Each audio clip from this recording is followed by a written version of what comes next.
Ladies and gentlemen, we are officially in the endgame. After making a few minor yet important moves earlier in the day, the 76ers officially got their big fish, signing Paul George to a 4-year, $212 million deal, officially making a big three in Philly with Joel Embiid and Tyrese Maxey. Full disclosure, I will say I had almost no faith in this cap space plan that Daryl Morey had. I did not think his star hunting plan would work this time around.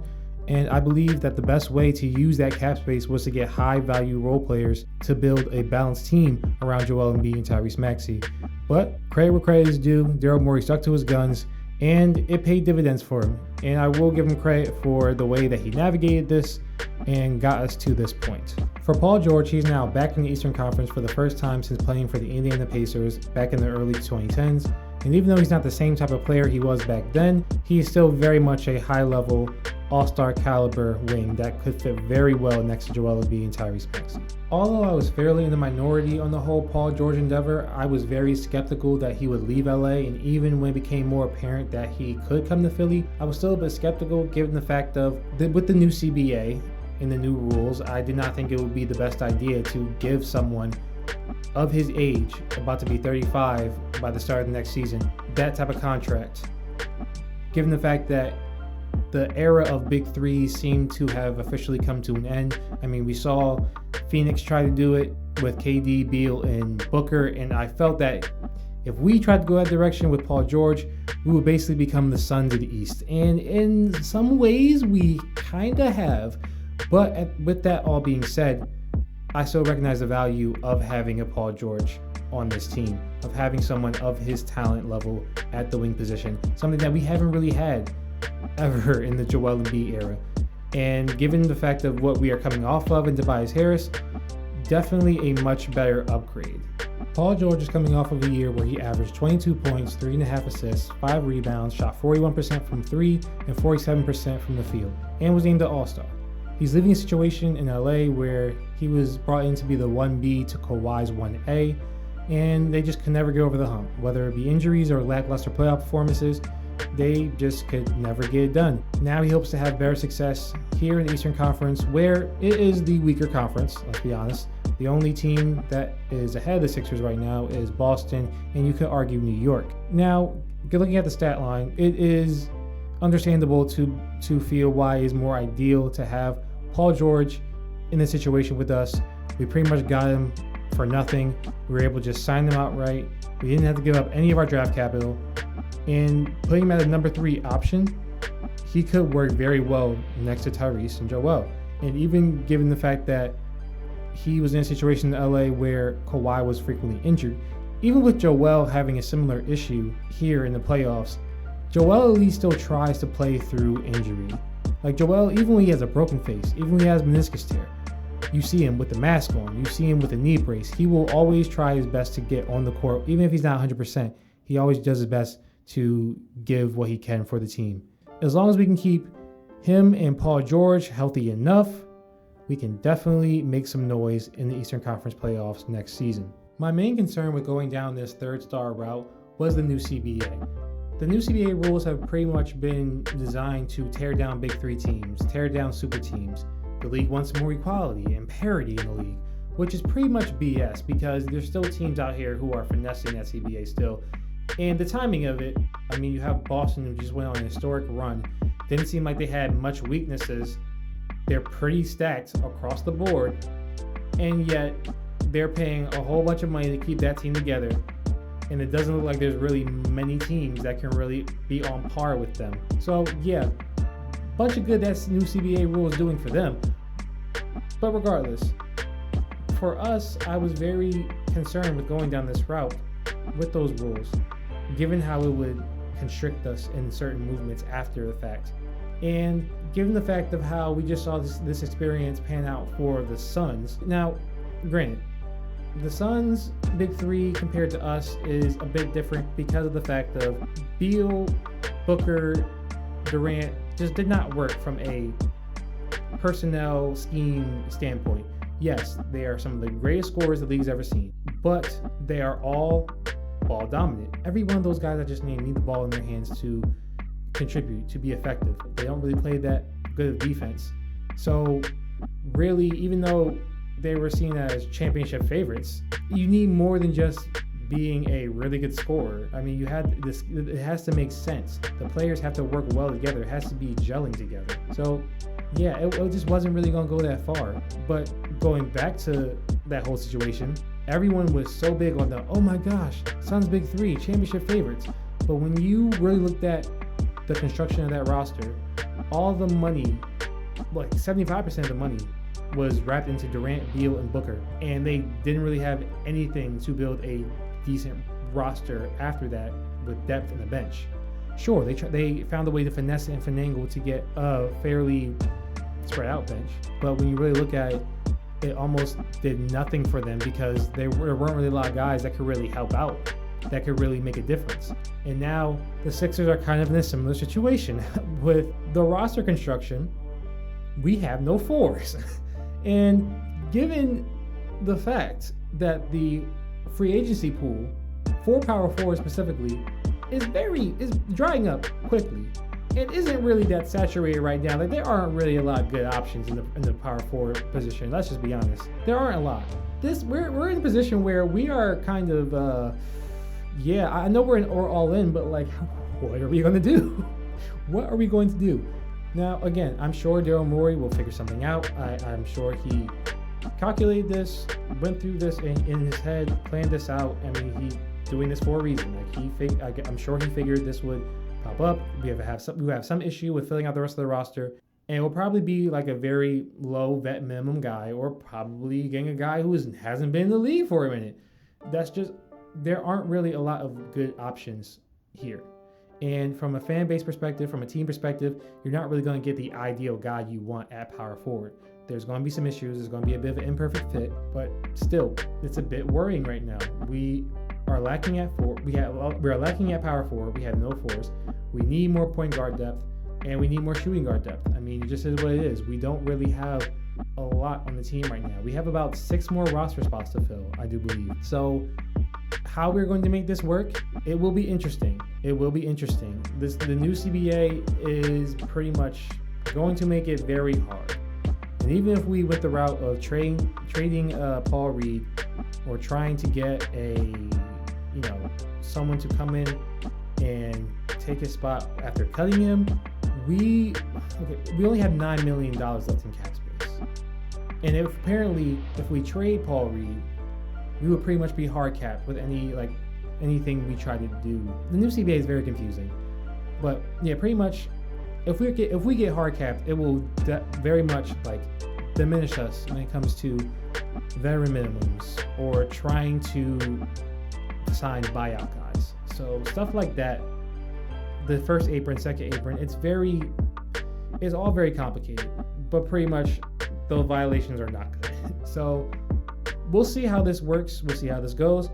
Again, look, as a fan, I do think that the Joel Embiid, Paul George, Tyrese Maxey experience could pay dividends.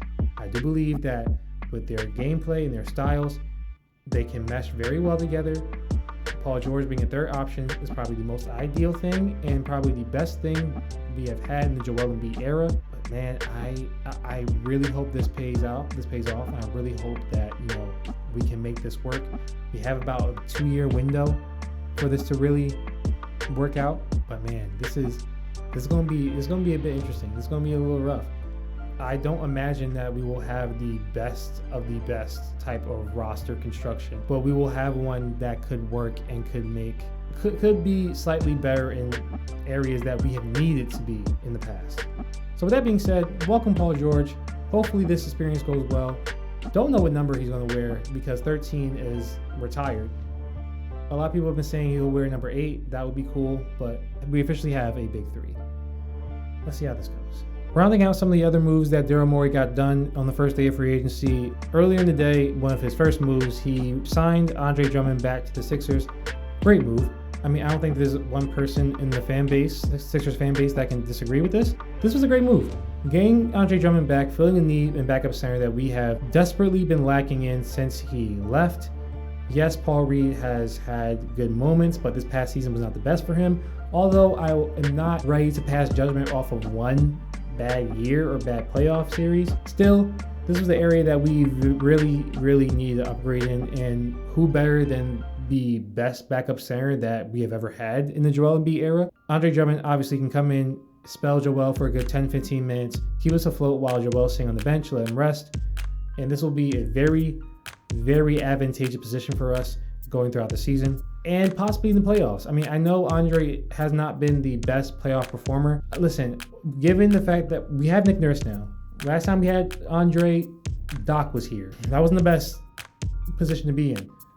But now with Nick Nurse, I'm sure Nick Nurse can get a lot out of him defensively. Andre has always been a great rebounder, one of the best the league's ever seen. And that's another issue that we desperately need to fix in. So that's going to be great. This is a move that, again, I don't think anyone can be unhappy with. I'm very glad Andre is back on this team. And hey, I'm ready to rock out. Morey's next move after the Drummond deal was, we had to go back to it. We all saw it coming. Signing another former Rocket in Eric Gordon. Now, I think I'm definitely in the minority with this, where I was not the happiest. I wasn't the most excited when he made this move. Expected, saw it coming. Eric Gordon is another person who is very much older at this point. Throughout his career, he's always been seen as almost a walking bucket. In his prime in Houston, he was great working with PJ Tucker. Corner threes, he's a guy who has a great dribble, can get his own bucket. He is a great three-point mid-range shooter, has great range from three. However, looking back at this past year with the Suns, it started to look like his age was starting to catch up to him. He still had a good year at three-point shooting. His percentages were still pretty decent. Is he the guy that I would put in the starting lineup? No. I would much rather have him come off the bench and supplement with McCain or whoever else we get to run the point. I am on the Eric Gordon signing. Like I said, he's older. It's a vet min, so it's not like it's going to hurt us that bad. He will definitely come in and get his buckets here and there. He'll get some points. So he will have his moments. My main worry right now, especially because of his age, is that he will come in and be the same way that PJ Tucker was when he came to the Sixers. Before, PJ Tucker was still great at corner threes. He was great at playing defense. He was that dog. When he came to Philly, he could not hit a three to save his life. If I had $1 for every missed three PJ Tucker had. Now, granted, his defense was still fairly there. He was great at motivating Joel Embiid, keeping him going when he seemed to get tired or started to get lax. But still, that PJ Tucker experience, oh my gosh. Oh yeah, that was not the best, especially from an offensive standpoint. He seemed to just forget how to shoot. Not even the case of Markelle Fultz, like his shooting ability just wasn't there anymore. So that's my main worry for Eric Gordon. Will it happen? Hopefully not, probably not, but fingers crossed. Morey's next move right before he signed Paul George, he re-signed Kelly Oubre, which I'm very happy about. I think a lot of the fan base will be happy with it. Kelly is someone who, listen, he may not have had the best stats in previous stints, but he's someone who fits this team and fits this city very, very well. He's a dog. I mean, he has the mentality and the attitude that we've been begging for this city. If we had let him go, I think a lot of the fan base would have been upset. Kelly last season may not have had, he had a great start to begin the season. Averaging 20 plus points, shooting it well from the three, going in and out of the starting lineup, being in the starting lineup for a good portion of the time. Then he got a car accident, and he came back and wasn't exactly, he came down to earth a bit more. He had off shooting stints, but his saving grace was the fact of, again, that attitude he had. He always tried to slash, tried to get at the rim. No matter if you were 7 foot tall, he still was going at the rim, going to try to dunk on you or draw a foul. And it worked a good portion of the time. I mean, with Kelly, he pretty much became our third best player over Tobias Harris, and he was getting paid, $1 million for the 1 year? Now we bring him back making $16 million, I do believe, $8 million a year, and with the player option for the second year, which is decent. I'm glad he has that security, but I'm very glad that Kelly is back. Now, ideally, with this team being the way it is now, you would probably want him to be coming off the bench more, or possibly at least the shooting guard.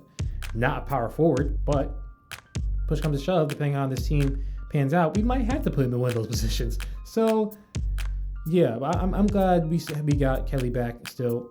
Just please, no more car accidents this time. But yeah, welcome back, Kelly. I'm very glad that he has a new place to call home, and I'm glad that it's here with us. For his last trick, final move that he made on this went into the second day of free agency, but the final move that Sixers made was re-signing Tyrese Maxey to his much deserved, much expected contract extension.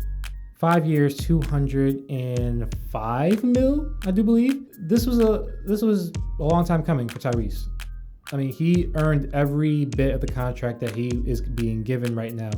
From the first day that we drafted him, with tears in his eyes, he said in the camera, "Thank you, Philly, for drafting me. I promise you it won't be regret." And he has lived up to that promise ever since he made it. He went from being a guy who was just expected to be a bench piece to having to be the starting point guard in his second year in the league, to his third year having to be another backseat role once we got James Harden, and then this past season having put back into the Robin role with Joel and achieving all-star status and most improved player, having career highs in points, assists, I think rebounds as well. He came into the league with 27% shooting from three in college. Now he's averaged 40s for almost every year he's been in the league. Tyrese is the future of the Sixers.